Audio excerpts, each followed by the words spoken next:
Around the table, representatives from 12 different species shifted uncomfortably. The Rigelians buzzed their wings in distress. The crystalline Nexari dimmed their inner light in the equivalent of a sigh. "Our scientists have no more answers," said General Pax of the Arcturian fleet. "We've tried every weapon, every defense system in our combined arsenals. Nothing works against their adaptive technology for long." The truth hung heavy in the recycled air of the war room.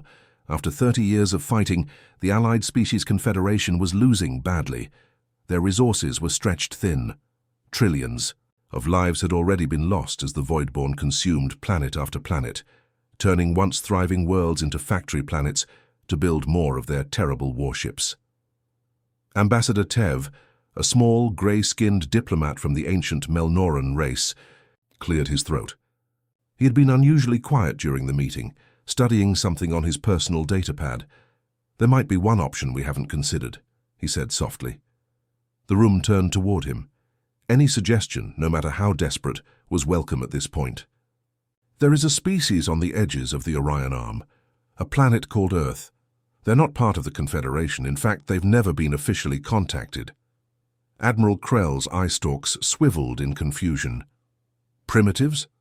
What good would a pre-space civilization be against the Voidborn?" Tev projected an image of Earth onto the main display. A small blue planet orbiting an unremarkable yellow star. "They're not completely primitive. They've reached their moon, sent probes to nearby planets. Their technology is crude by our standards, but advancing rapidly." Tev paused. "But that's not why I'm suggesting them. I've been monitoring their communications and history as part of my diplomatic research." He pulled up images of human conflicts throughout history. "These humans have something unique.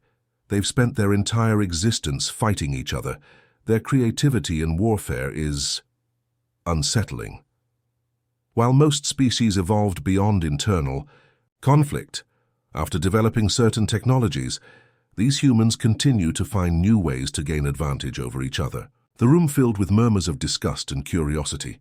"You want us to ask savages for help?" asked the Rigelian representative, her antennae twitching in disapproval. "I want us to consider that different thinking might be exactly what we need," Tev replied calmly. "Our tactics have become predictable to the Voidborn. We've fought the same way for 3 decades, and they've adapted to everything we've thrown at them." Admiral Krell studied the images of Earth's military history with growing interest. Scenes of human armies using everything from simple ambush tactics to complex strategic deceptions played across the screen. "These humans, they're constantly adapting their warfare methods," he noted. "Even with inferior technology, they find ways to overcome stronger forces." "Precisely," said Tev. "While we've been fighting a conventional war of attrition, the humans have thousands of years of experience fighting unconventionally. They understand something about warfare that maybe we've forgotten over centuries of peace before the Voidborn arrived." The hologram shifted to show recent human conflicts, small in scale but showcasing innovative approaches to warfare. "They call it thinking outside the box," Tev explained. "It means considering solutions that seem unorthodox or even impossible by standard logic." The War Council fell silent, considering the ambassador's words. Their civilizations had enjoyed peace for so long before the Voidborn that perhaps they had lost something essential, the ability to think like an enemy, to predict and counter unexpected moves. "It's risky," said General Pax finally. "They might not help us at all. They might even side with the Voidborn if offered the right incentives." "True," Tev admitted. "But our behavioral scientists have analyzed their global communication networks. These humans have a strong tendency to unite against common threats. They tell stories about overcoming impossible odds. Their entertainment media is filled with scenarios where they defeat advanced alien invaders." Admiral Krell stood up, his decision made. "We have nothing left to lose. Our current strategies will fail within 2 standard cycles. Prepare a diplomatic vessel immediately." As the council adjourned, Commander Lon approached the Admiral privately. "Sir, do you really believe these humans can help us where our best military minds have failed?" Admiral Krell looked once more at the small blue planet spinning on the display.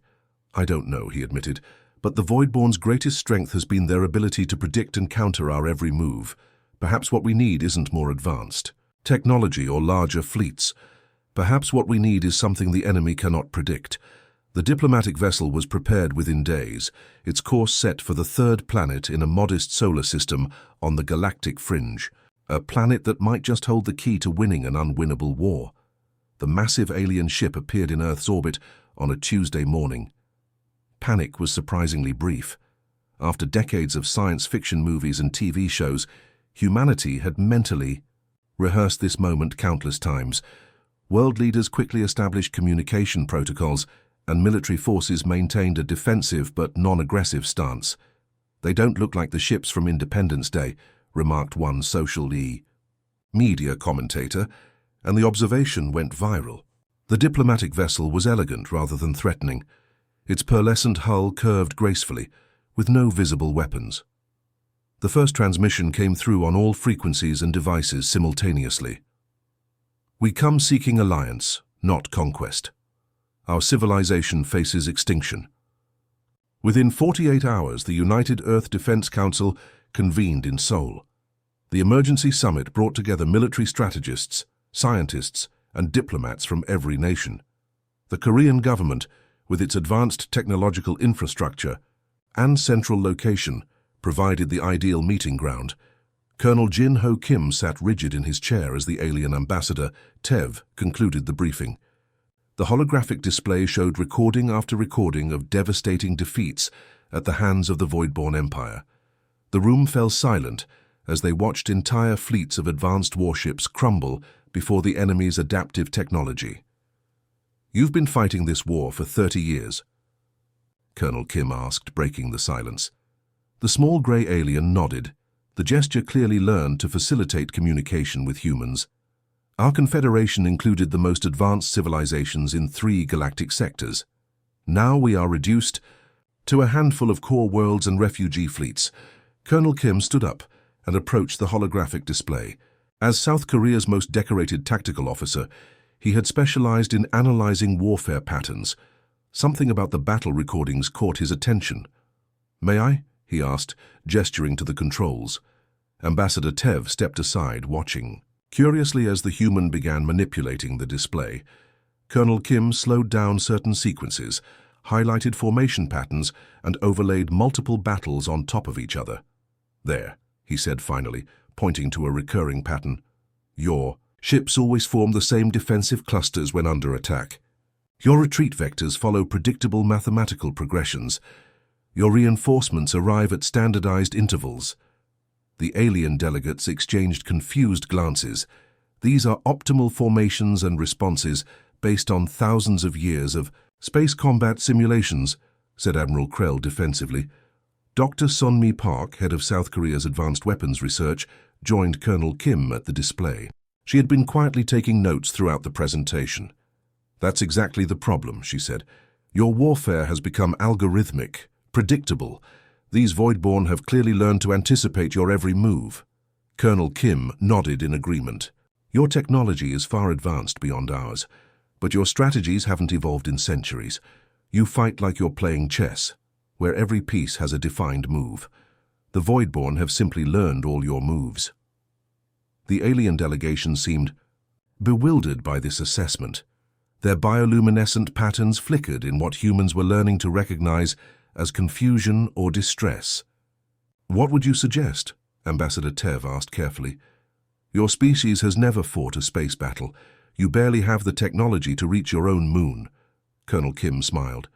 "True, but humans have something unique in our history. We've never stopped fighting each other. While your civilizations enjoyed thousands of years of peace before these Voidborn appeared, we've continuously adapted our warfare. From stone axes to nuclear weapons, we've constantly evolved our tactics." He pulled up images from Earth's military history. Guerrilla fighters defeating larger colonial forces, smaller nations developing asymmetric warfare against superpowers, cyber attacks disrupting conventional military operations. "Humans don't always fight fair," Dr. Park added. "We use deception, misdirection, psychological warfare. We attack where our enemy least expects it." The emergency session continued for 3 more days. Military strategists from around the world studied the alien battle footage, each bringing unique perspectives shaped by their cultural and historical experiences of warfare. The Allied Species Confederation ships limped back from the front lines, their hulls scarred with plasma burns. This was the third major defeat this month alone. The Voidborn Empire's advance seemed unstoppable, their biomechanical warships cutting through defensive lines like they were made of paper. The war room aboard the ASC flagship Eternal Light fell silent as the holographic display showed yet another system lost to the enemy. Admiral Krell slammed his four-fingered hand on the table. His blue skin had paled with stress, and the bioluminescent patterns across his face pulsed rapidly with anger and fear. "That was our strongest position in the Andromeda sector," he said. His translator conveyed the desperation in his voice. The Voidborn didn't even slow down. They adapted to our new shield frequencies within minutes. On the fourth day, Dr. Park presented a radical proposal to both human leaders and the alien delegation. Rather than asking for your advanced weapons technology, which would take years for us to understand and reproduce, we propose something different. Let us send human military advisors to join your command structure. Let us bring human tactical thinking to your war effort. The suggestion caused immediate controversy among both humans and aliens. Many Earth nations feared sending their best military minds off-planet with no guarantee of return. The aliens seemed equally hesitant to trust planetary defense to beings they considered technologically primitive. Colonel Kim addressed the concerns directly. "This isn't about technology. It's about mindset. Your civilizations have been at peace so long that you've forgotten how to think like an enemy. You've forgotten how to be unpredictable." To demonstrate his point, he set up a simple war game using the aliens' battle simulators. Against all odds, his unconventional tactics managed to confuse and ultimately defeat the simulator's advanced AI, which had been programmed with traditional space combat doctrines. "Impressive," Admiral Krell admitted reluctantly, "but a simulation, it is not real combat." "No," agreed Colonel Kim, "but it demonstrates what I'm talking about. The Voidborn have learned to counter your standard tactics. They've never encountered human thinking." Finally, with Earth's situation growing more precarious, by the day a compromise was reached. A coalition of human military advisors would join the Allied species fleet, while Earth began preparing its own defenses in case the Voidborn decided to attack directly. As Colonel Kim prepared to board the alien flagship with the first group of human advisors, Dr. Park handed him a tablet containing warfare strategies from throughout human history. "Remember," she said quietly, "our greatest strength isn't our technology. It's that we've spent our entire existence finding ways to defeat enemies who were stronger than us." Colonel Kim nodded. "Let's hope the Voidborn have never read Sun Tzu." As the diplomatic vessel prepared for departure, news agencies around the world broadcast the historic moment. Humanity was taking its first steps into an interstellar war, not with superior technology, but with something potentially more valuable: the uniquely human talent for thinking the unthinkable. The Voidborn High Command considered the arrival of humans in the Allied Species Confederation as little more than a curiosity. These primitive beings from a backwater planet were merely the latest desperate measure from a failing coalition. The Voidborn had crushed far more advanced species without difficulty.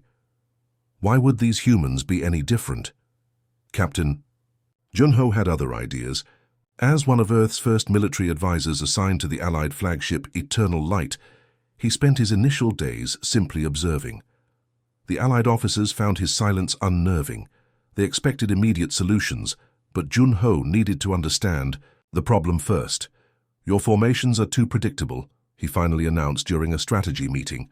"The Voidborn know exactly where you'll be before you get there." Admiral Krell's bioluminescent patterns flickered with irritation.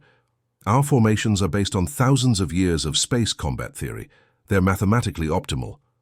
"And that's exactly the problem," Junho replied calmly. "The Voidborn have had 30 years to study your mathematical models. You fight like you're playing chess, by the rules, but humans learned long ago that sometimes you have to flip the board." Despite resistance from veteran officers, Junho began reorganizing the remaining Allied fleet. Gone were the standard defensive formations that had proven so vulnerable. Instead, he created small, unpredictable strike teams that operated independently. Each team received specific missions, but had complete freedom in how to accomplish them. Controlled chaos, Junho explained to the skeptical aliens. On Earth, we call this asymmetric warfare. When your enemy has superior firepower, you change the rules of engagement. Meanwhile, engineer Soo-Jin Choi was causing her own brand of disruption in the technology division. While the Allied engineers focused on developing ever more sophisticated weapons systems, Soo-Jin took a different approach. "Your mining equipment," she said, examining the schematics for civilian ore extractors used throughout Allied space.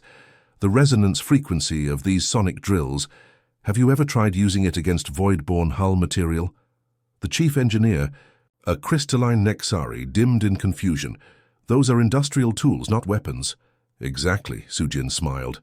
"The void-borne have countermeasures for every weapon in your arsenal, but they've never had to defend against mining equipment."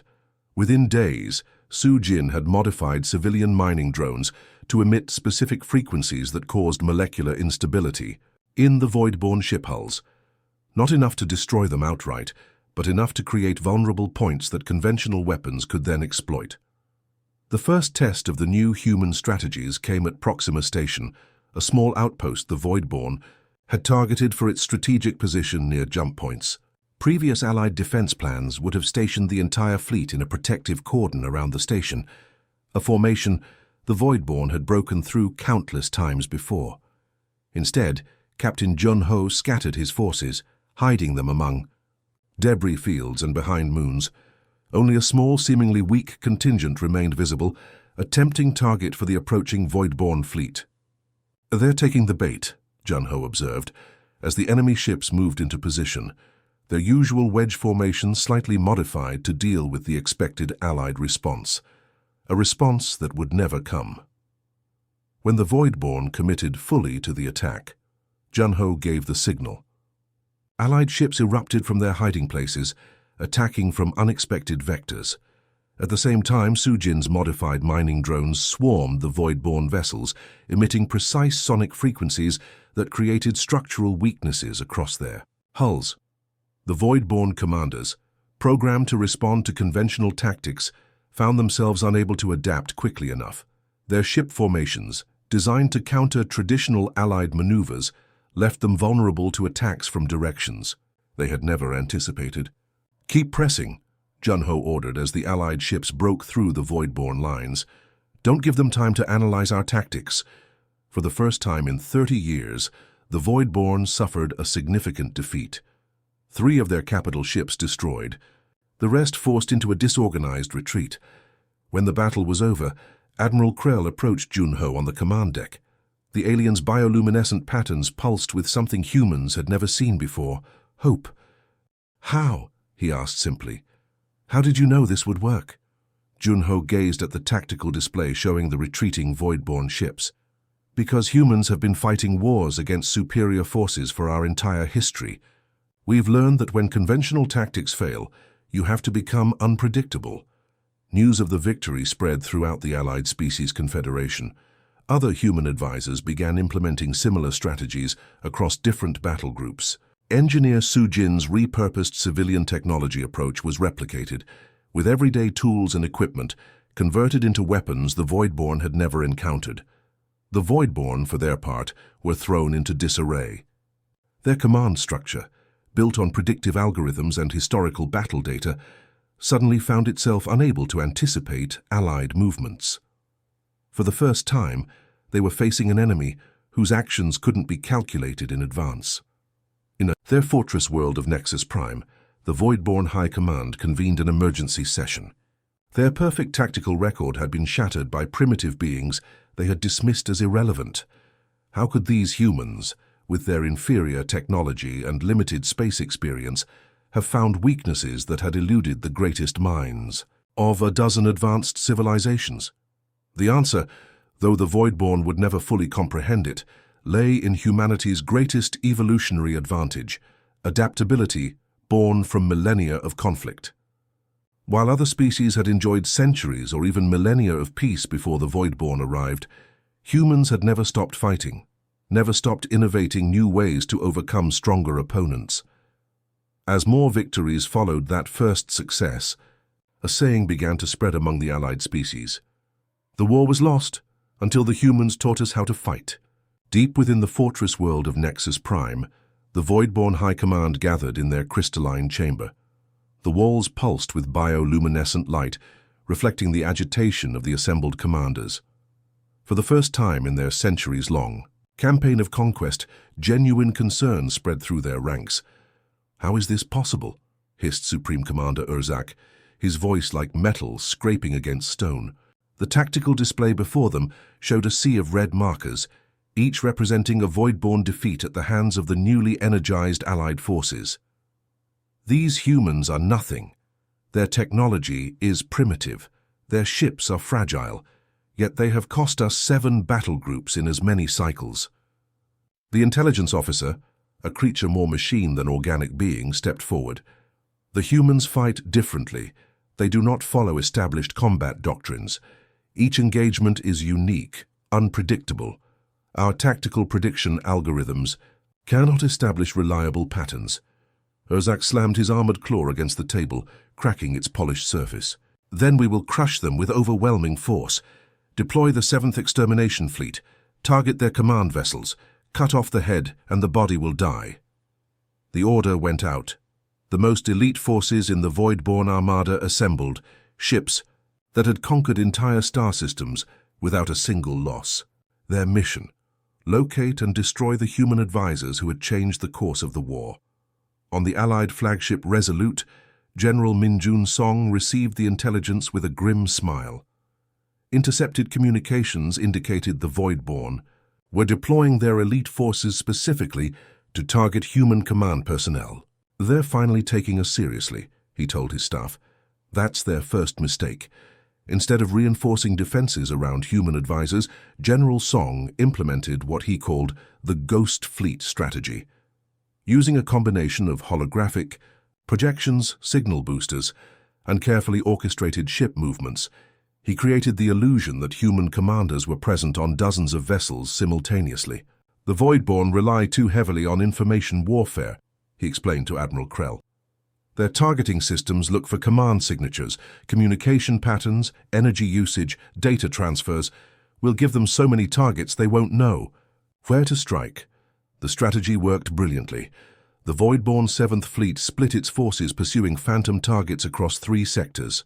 Meanwhile, the real Allied strike forces slipped behind enemy lines, hitting supply depots and communication relays that the Voidborn had left vulnerable, believing them to be safely behind their front. But General Song's deception strategy was only the beginning of humanity's contribution. Commander Jiwon Han, formerly of Earth's Special Forces, had assembled a team with a far more ambitious goal: capturing intact Voidborn technology. "We don't need to outgun them," Commander Han told her team as they prepared to board a disabled Voidborn cruiser. "We need to understand them, their weapons, their shields, their propulsion, all of it." The boarding action was risky.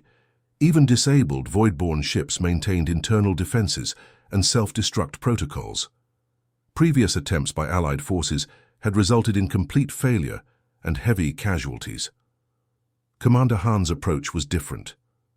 Rather than a frontal assault, her team used what they called invisible insertion, entering through maintenance ducts and unused access points, moving slowly and methodically to avoid triggering automated defenses.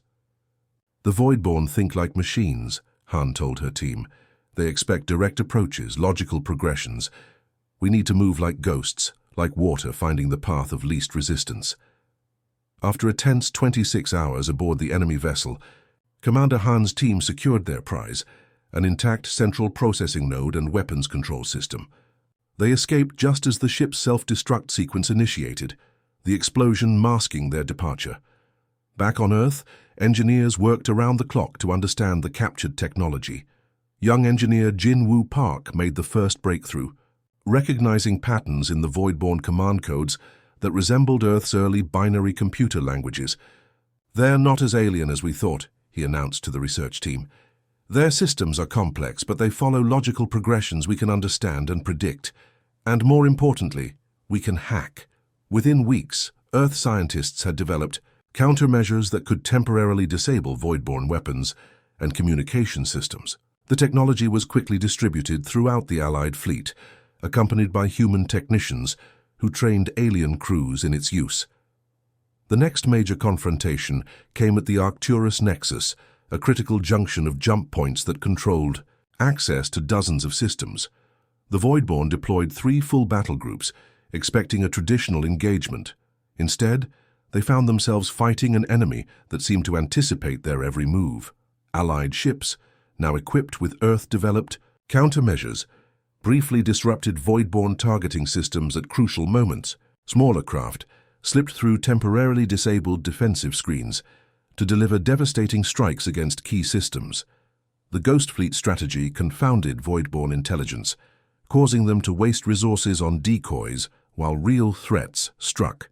Elsewhere, in the command center of the Allied flagship, humans and aliens worked side by side. The initial skepticism toward human military theories had evaporated, replaced by a newfound respect.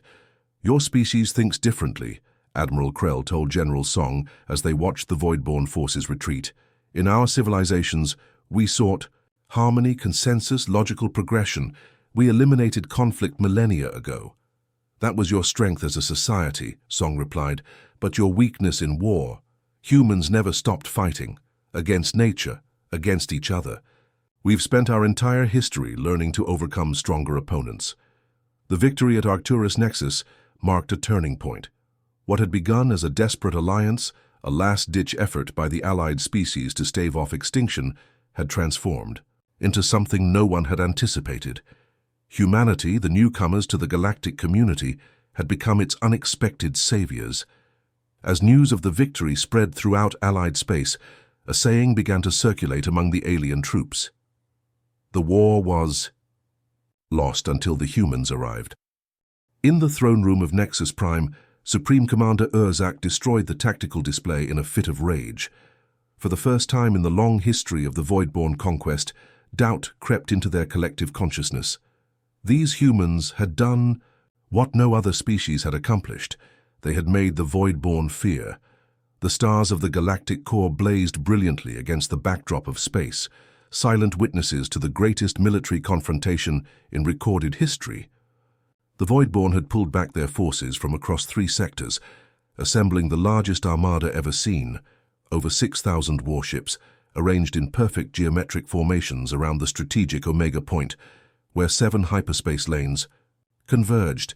Supreme Commander Urzak stood on the command deck of the inevitable victory, the Voidborn flagship and the most powerful warship ever constructed. Its hull stretched for 12 kilometers, bristling with weapons that could shatter moons. The display before him showed the approaching Allied forces, smaller in number, but moving with a coordination that had become all too familiar. "The humans have taught them well," Urzak admitted to his command staff. "But it will not save them today. We have assembled overwhelming force. Our new adaptive shields can counter their frequency attacks. Our targeting systems have been reprogrammed to ignore their holographic decoys. Victory comes inevitable." The Allied command carrier Hope's Dawn held position just outside sensor range of the Voidborn fleet. Inside its command center, representatives from 26 species gathered around General Jin Wei, the newly appointed Supreme Commander of Allied forces. The humans stood calmly, studying the 3-dimensional display of the Voidborn armada. "They've designed their formation to counter every strategy we've used so far," she observed. "Impressive adaptation." Admiral Krell, now serving as her second-in-command, flashed patterns of concern across his bioluminescent skin. "Their force is twice what we anticipated. Perhaps we should delay, gather more ships." General Jin Wei shook her head. "Delay favors them, not us. They're learning our tactics with each engagement. The longer we wait, the more they adapt." She turned to face the assembled commanders. "We've been teaching them how humans fight. Today, we show them how humans win." She activated the tactical display, outlining a battle plan so audacious that several alien officers visibly recoiled. "This cannot work," protested the Rigelian commander. "You propose to split our forces into hundreds of tiny battle groups, each acting independently. We would lose unified command. Coordination would be impossible." Precisely, Jinwei smiled. The Voidborn expect us to coordinate. Their counter-strategies rely on predicting our movements as a unified force. We will give them something completely unpredictable, organized chaos. She called it the thunderclap maneuver, not one attack but hundreds of smaller attacks, each following different timing, different vectors, different tactics. Some groups would engage directly, others would target specific systems, others would bypass the main fleet to strike at support vessels and infrastructure. Each commander would have full autonomy to adapt as the situation demanded. Trust your instincts, Jinwei told them. Trust your training. The Voidborn cannot counter what they cannot predict. As the Allied forces moved into position, Commander Taehyun led a much smaller operation. His specialized team aboard a vessel with experimental stealth technology approached the Voidborn command station orbiting the dead world that served as their forward base. Remember, he told his team of human and alien specialists, our mission isn't to destroy but to infiltrate. If General Jinwei's attack is to succeed, we must disable their command network from within. The infiltration team had trained for months for this moment. Each member had studied Voidborn technology, architecture, and defensive systems. They knew the risks. No one had ever successfully infiltrated a major Voidborn installation and survived. As the main battle began, the Voidborn command never noticed the small ship that attached itself to an external maintenance port of their station. They were too focused on the bizarre attack pattern unfolding before them. Instead of the coordinated assault they had prepared for, the Allied fleet seemed to disintegrate into hundreds of smaller units, each pursuing its own objectives. The perfect Voidborn formations, designed to counter specific large-scale maneuvers, suddenly found themselves facing attacks from multiple directions simultaneously. They're not following any recognizable pattern, reported the tactical officer, aboard the Voidborn flagship. Our prediction algorithms can't establish likely vectors or targets, Supreme Commander Urzak seethed with frustration. Impossible. All warfare follows patterns. Concentrate our forces on their largest battle groups. Cut through them one by one. But as the Voidborn ships realigned to engage what appeared to be the main Allied thrust, other Allied vessels slipped through their lines, targeting propulsion systems, weapons nodes, and communication arrays with surgical precision. Meanwhile, Commander Taehyun's team moved through the Voidborn command station like ghosts. Using reprogrammed Voidborn security protocols developed from previously captured technology, they bypassed defensive systems and made their way to the central communication hub. We have 16 minutes before the security system cycles, Taehyun reminded his team as they reached the main control room. Plant the disruptors and prepare to withdraw. The devices they carried, developed by Earth's top computer scientists, were designed to infiltrate the Voidborn command network and introduce subtle errors into their tactical communications. Wrong, coordinates, delayed orders, false sensor readings. As the infiltration team completed their mission and began their extraction, the battle outside reached its climax. The Voidborn formations, trying to adapt to the unpredictable Allied attacks, had become fragmented themselves. Ships moved to counter threats that weren't there, while real dangers struck from unexpected quarters. Aboard the Allied command carrier, General Jinwei watched the confusion spread through the enemy fleet.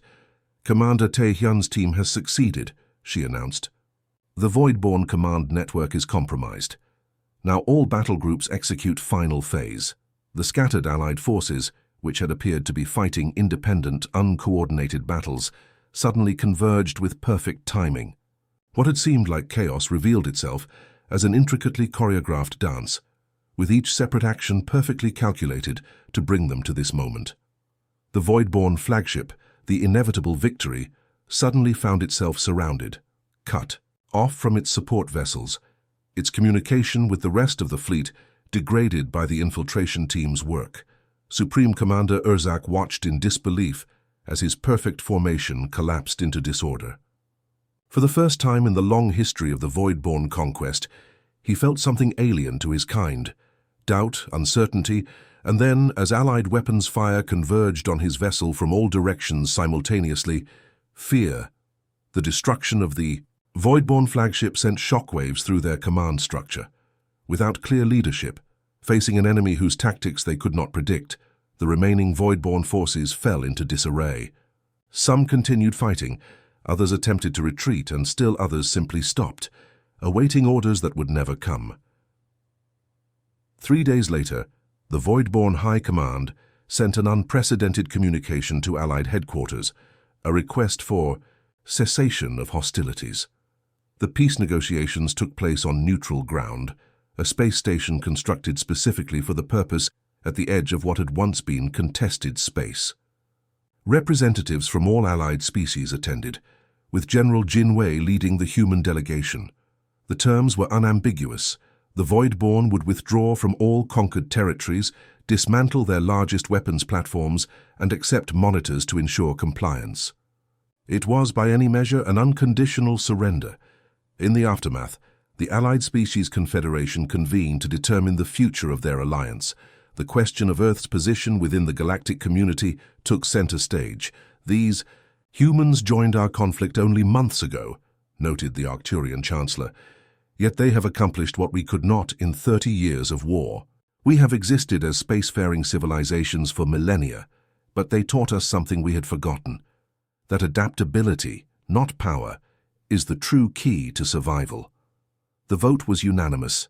Earth would be granted full membership in the Confederation, with unprecedented privileges, access to advanced technology, representation on all major councils, and protection guarantees that normally required centuries to earn.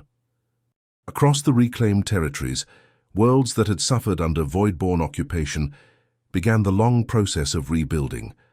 On 100 planets, monuments were erected to commemorate the victory, and the species that had made it possible. The inscriptions varied in language and form, but the sentiment remained the same.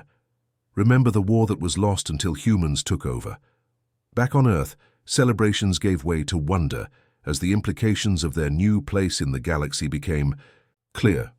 Humanity, so recently confined to a single world, now stood as equals among the stars, respected not for their technology or their numbers, but for the unique perspective they brought to a community of species far older than themselves. As General Jin Wei remarked to the Earth's United Council, "The greatest weapon we possessed wasn't found in our arsenals or our laboratories. It was our history. Thousands of years of overcoming challenges, adapting to new threats, finding ways to survive against overwhelming odds. What other species saw as our greatest weakness, our divisiveness, our constant conflicts, proved to be our greatest strength.